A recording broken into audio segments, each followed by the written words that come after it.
जुबैर साहब बहुत बहुत शुक्रिया वक्त देने के लिए। इख्तलाफ राय आपकी पार्टी में है, ये तो सबको मालूम था, आपसे सवालात भी होते थे और उस वक्त भी इस खदशे का इजहार किया जा रहा था कि ये पार्टी के लिए नुकसानदेह हो सकता है। तनवीर साहब जैसे लोग, चौधरी तनवीर साहब जैसे लोग कह रहे थे कि नून लीग को अब फैसला करना होगा, मियाँ नवाज शरीफ साहब को फैसला करना होगा कि किसका बयानिया आगे बढ़ेगा। तो आपको लगता है अब उसके असरात, इस इख्तलाफात के असरात नज़र आ रहे हैं आपकी परफॉर्मेंस पे, ख़ासतौर पर इलेक्शन के रिजल्ट पर? मेरा ख्याल है दो मुख्तलिफ चीज़ें हैं शहजाद। आपने एक तो तज्जिया किया और आपने ये कहा कि उसके असरात जो हैं उस डिवीज़न के डिफरेंसेस के वो इलेक्शन रिजल्ट्स में आज़ाद कश्मीर में और सियालकोट में नज़र आ रहे हैं। मेरा नहीं ख्याल है कि इसका कोई रिलेशनशिप है दोनों का।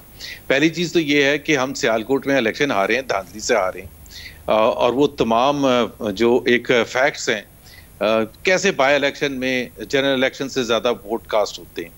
और दूसरी बात आपके नाजरीन के लिए, आपके लिए ये मैं बता दूं कि सियालकोट में हमने मोर और लेस उतने ही वोट हासिल किए जितने हमने जनरल इलेक्शंस में हासिल किए थे। पीटीआई के 19,000 वोट कहीं से आके बढ़ गए हैं, बावजूद इसके कि बारिश भी हो रही थी, बाय इलेक्शन भी था, कोरोना के भी असरात थे और वो टर्न आउट जो है वो जनरल इलेक्शन से ज़्यादा है। और उसके अलावा हमारे पास वो वीडियोस वगैरह भी मौजूद हैं जिसमें साफ देखा जा सकता है। और हम कहते हैं कि जो इमरान खान साहब पहले कहते थे हमें 4 हल्के खोल दें, हमें सिर्फ इतना हद तक खोल दें कि जो अंगूठे के निशान है ना उसकी वेरिफिकेशन करवा दें। इस वक्त मेरा सवाल और इस सेगमेंट का मकसद ये नहीं है पूछना कि धांधली किस हद तक हुई है। आप जिस धांधली का जिक्र कर रहे हैं, मेरा सवाल यह है कि क्या वो मरियम नवाज को नजर आती है, वो मोहम्मद जुबैर साहब को नजर आती है, वो शहबाज शरीफ साहब को नहीं नजर आती? क्योंकि उनका तो कोई इस पर मौकिफ ही नहीं आया है। पार्टी के सदर है, बाकायदा एक प्रेस कॉन्फ्रेंस होती है, एक बयानिया बनाने में वो आगे आगे होते हैं, लेकिन आज़ाद जम्मू कश्मीर का इलेक्शन हो, सियालकोट का इलेक्शन हो, मुकम्मल खामोशी है उनकी जानिब से।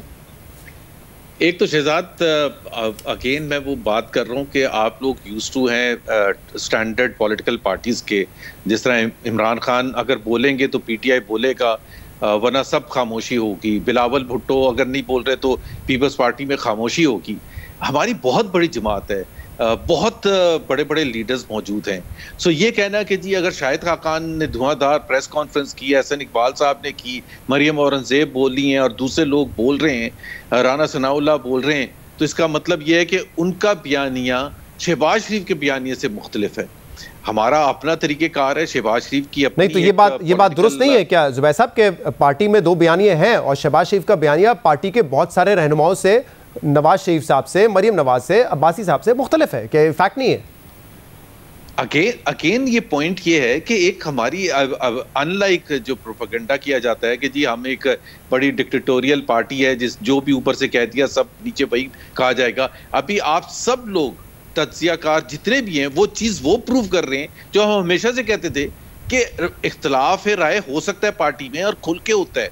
और मैं एक चीज़ कहता हूँ शहजाद, प्लीज़ अंडरस्टैंड, ये इख्तलाफ राय जो है इसकी एक बहुत बड़ी वजह है। एक तो एक नॉर्मल होना भी चाहिए कि आपने स्ट्रैटेजी कैसे लेके आगे जानी है, लेकिन जो PMLN के लिए जो हालात रहे हैं पिछले 3-4 साल में वो इतने मुश्किल रहे हैं कि उसमें हमें सिर्फ हुकूमत वक्त से लड़ना नहीं था, हमें सिर्फ वो टिपिकल स्टैंडर्ड पॉलिटिक्स नहीं करनी थी, हमें एक इस तरह से एक मुश्किल हालात में चलना था जिसमें हमारे ऊपर केसेस भी बन रहे थे, जेल सेंटेंसेस भी हो रही थी, रेफरेंसेस भी बन रहे थे। राय पार्टी में होना बड़ी अच्छी बात है, लेकिन अगर वो पार्टी को नुकसान पहुंचा रही हो, पार्टी में कंफ्यूजन क्रिएट कर रही हो, तो उससे पार्टी को नुकसान होगा। मिसाल के तौर पर सियालकोट के हवाले से आप मुझे बैठ के बता रहे हैं कि धांधली हुई है, मलिक अहमद खान साहब कहते हैं कि कोई धांधली नहीं हुई, नौशीन इफ्तिखार उसी सियालकोट से ताल्लुक रखती है, वो मुबारकबाद दे रही है कि बड़ा अच्छा इलेक्शन लड़ा है उन्होंने।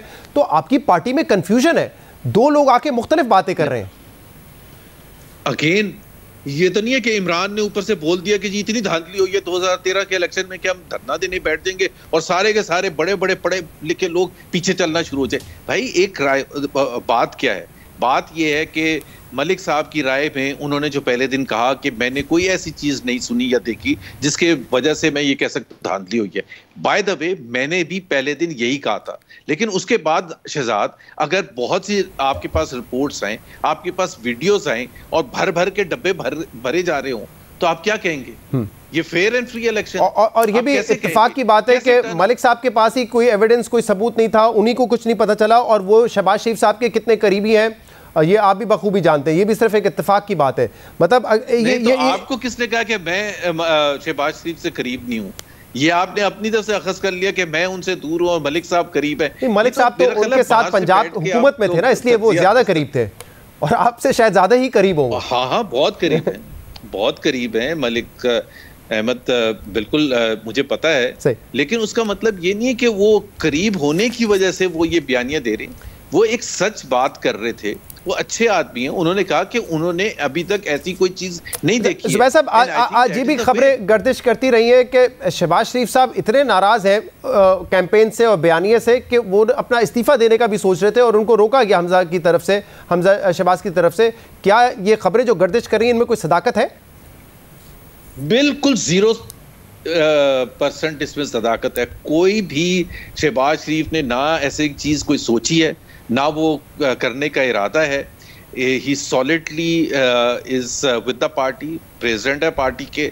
जाहिर सी बात है वो बहुत सी चीजें तय कर सकते हैं, बहुत सी चीजें इंस्ट्रक्ट कर सकते हैं। वो ये भी कह सकते हैं शायद खाकान अब्बासी को कि आप इतनी धुआंधार प्रेस कॉन्फ्रेंस ना करें, वो सब हमें भी कह सकते हैं। लेकिन the fact of the matter is कि हम अगर बोल रहे हैं तो इसका वजह ये नहीं है कि हम इंडिफरेंट हैं शहबाज शरीफ साहब के पॉइंट ऑफ व्यू से। शहबाज शरीफ का पॉइंट ऑफ व्यू है, हम उसको डिस्कस करते हैं। बिल्कुल, बहुत बहुत शुक्रिया। मोहम्मद ज़ुबैर साहब हमारे साथ मौजूद